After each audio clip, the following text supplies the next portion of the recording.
Good morning students. I am discussing some of the other cell organelles that were left. So the next cell organelle that is present inside the cell is nucleus. Nucleus is very much important because it is acting as a control center for the cell.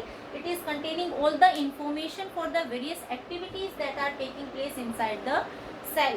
For nucleus you must have studied that in prokaryotic cell. Basically there is not a true nucleus. That means the nucleus of a prokaryotic cell is not surrounded by a nuclear envelope, means a nuclear membrane is absent in prokaryotic cells, while the eukaryotic cells are having well defined nucleus. So I am drawing over here the structure of a eukaryotic cell. The eukaryotic cell, or you can say the nucleus of a eukaryotic cell, is having a nuclear envelope, that is a double membranous structure. This is how a nuclear envelope is going to be present. Now this nuclear envelope is not continuous. There are small pores that are present between these nuclear envelopes, and these are known as nuclear pores. And through these nuclear pores, the exchange of substances, material take place between cytoplasm of the cell and the nucleus. So this is a nuclear envelope. And the spaces that are present between them is nuclear pore. The significance of presence of nuclear pore will be exchange of material outside the cytoplasm of the cell is present, exchange of material between cytoplasm and nucleus. The matrix of the cytoplasm also filled with jelly-like substance, and that is known as nucleoplasm.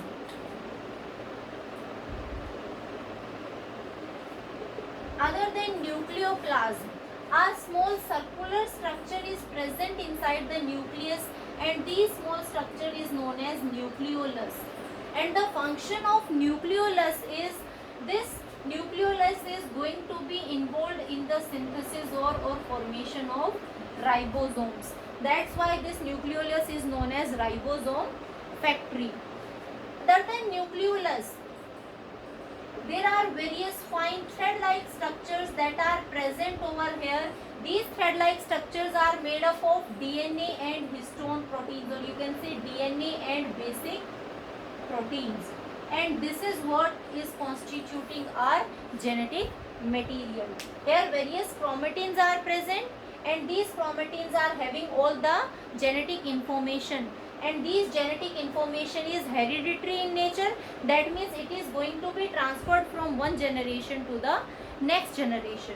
This is how nucleus of a eukaryotic cell is present. If we see an animal cell, this nucleus is going to lie in the center of the cell.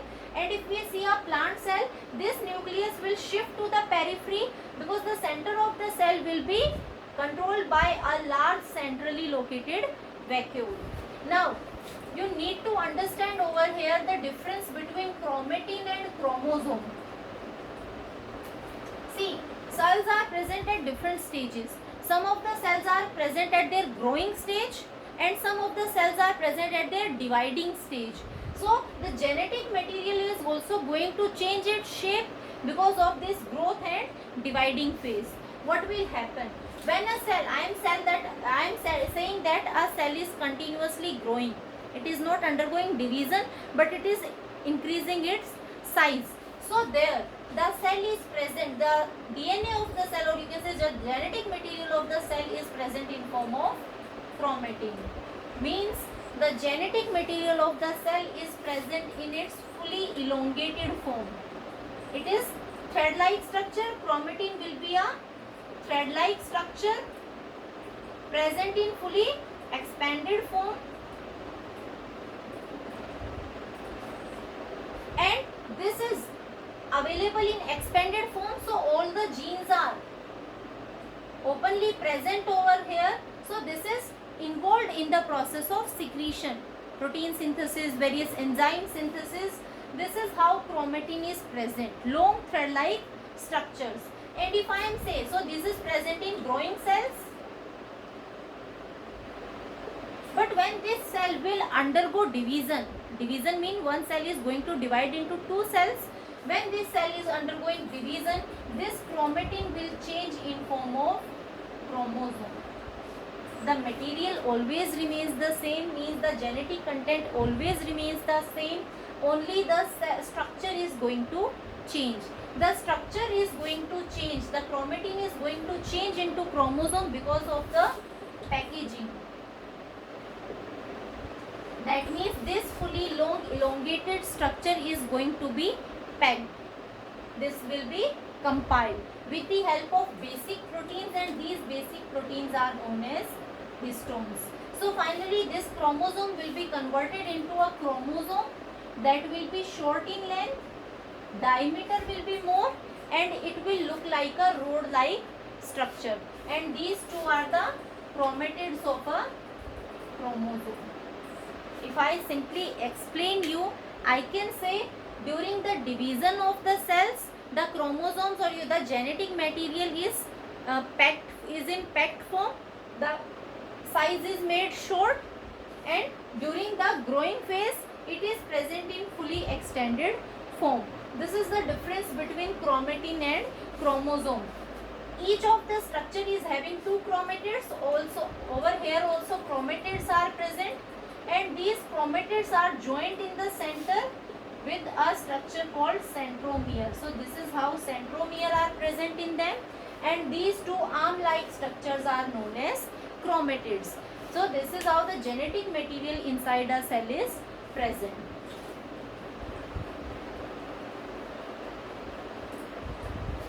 Let's discuss about the another organelle, that is mitochondria.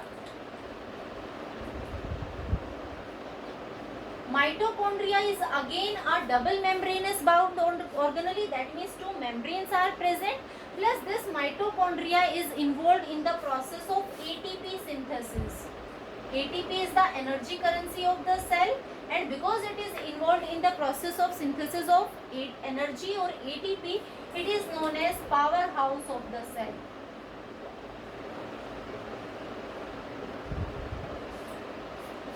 So function of mitochondria will be synthesis of energy or ATP, and it is known as powerhouse of the cell. How the two membranes of mitochondria are present?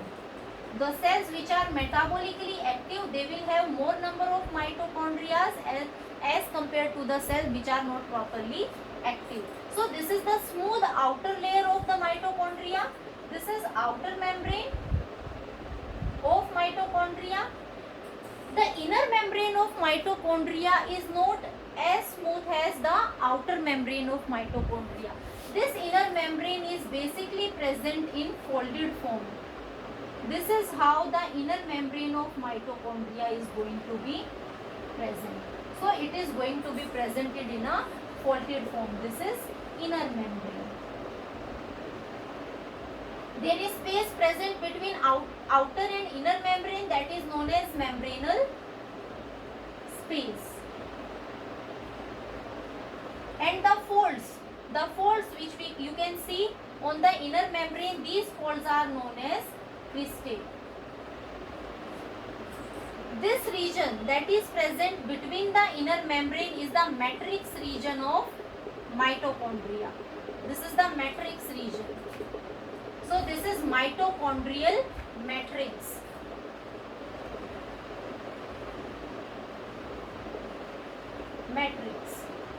Now there is important thing about mitochondria.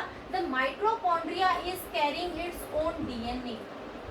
So a single circular DNA is present inside the mitochondria, and because of the presence of DNA, the mitochondria is known as semi-autonomous organelle. Semi-autonomous organelle means that it is having some of the information for the secretion of proteins. So it is going to secrete some of the proteins by itself. That's why semi-autonomous, half independent. For some of the proteins it will be dependent upon nucleus, but for some proteins it is going to synthesize by itself. Plus ribosomes are going to present, which are involved in the process of protein synthesis. Other things on these crista, basically why this inner membrane is present in the folded form? Because these cristae are having various enzymes that are present on this membrane, and because of this folded form, more surface area will be provided for the accommodation of these enzymes. And specific machinery is also present over here, that is known as F0, F1 particle, or we can say ATP synthesizing machinery. And with the help of this ATP synthesizing machinery, mitochondria is going to secrete, or it is going to release energy. So this is how mitochondria looks like. The next cell organelle is plastids. Mitochondria is present in both animals as well as plant cells. Plastids are those cell organelles which are only present in plants, but they are absent in animals. Again, these plastids are of different types, plus they are double membranous structures. They are double membrane structures. Different type of plastids are present in plants like chloroplast, chromoplast, leucoplast. These chromoplast and leucoplast. Leucoplast is basically colorless and it is involved in the purpose of storage of things. Chromoplast is colored. It is acting as an insect or organism attractant for the purpose of photosynthesis, or you can say pollination. The important one is chloroplast, which we are going to discuss in the detail. So let's discuss the structure of chloroplast. Chloroplast is almost having some of the properties or characteristics matching with the mitochondria. That means it is also having a double membranous structure, the outer membrane and the inner membrane. The difference is its inner membrane is also smooth, while mitochondrial inner membrane was present in folded form. Now this region that is present inside the inner membrane, this matrix portion is known as stroma region.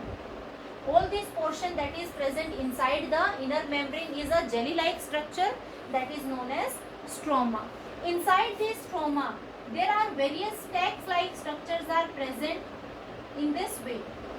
These stacks are arranged one above the other.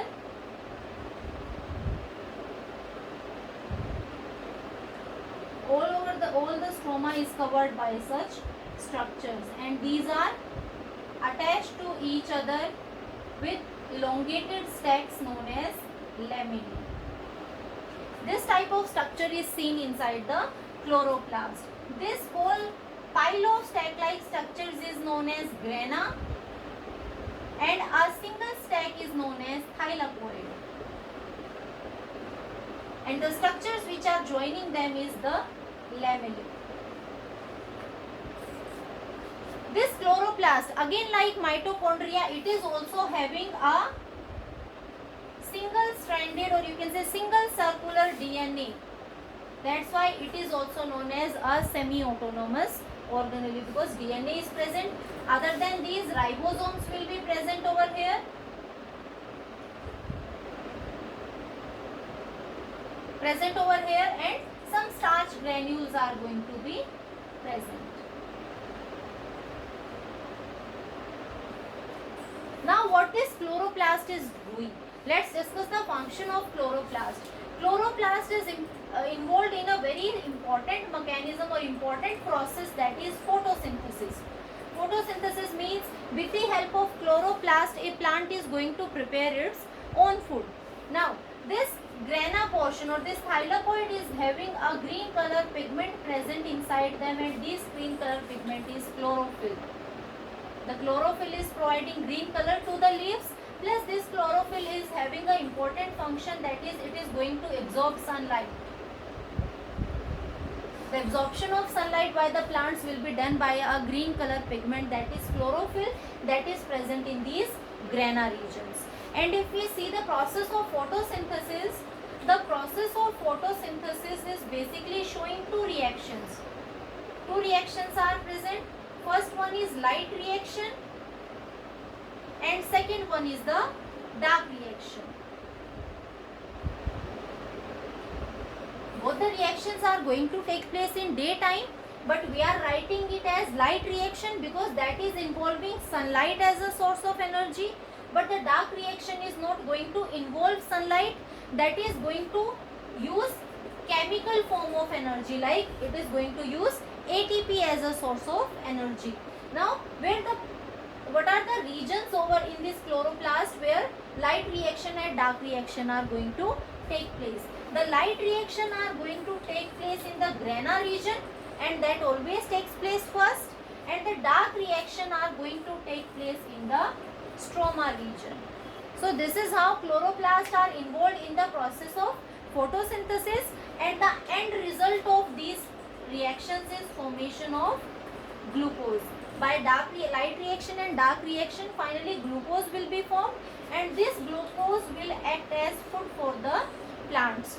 So the whole chloroplast is involved in the synthesis for the food of the plant.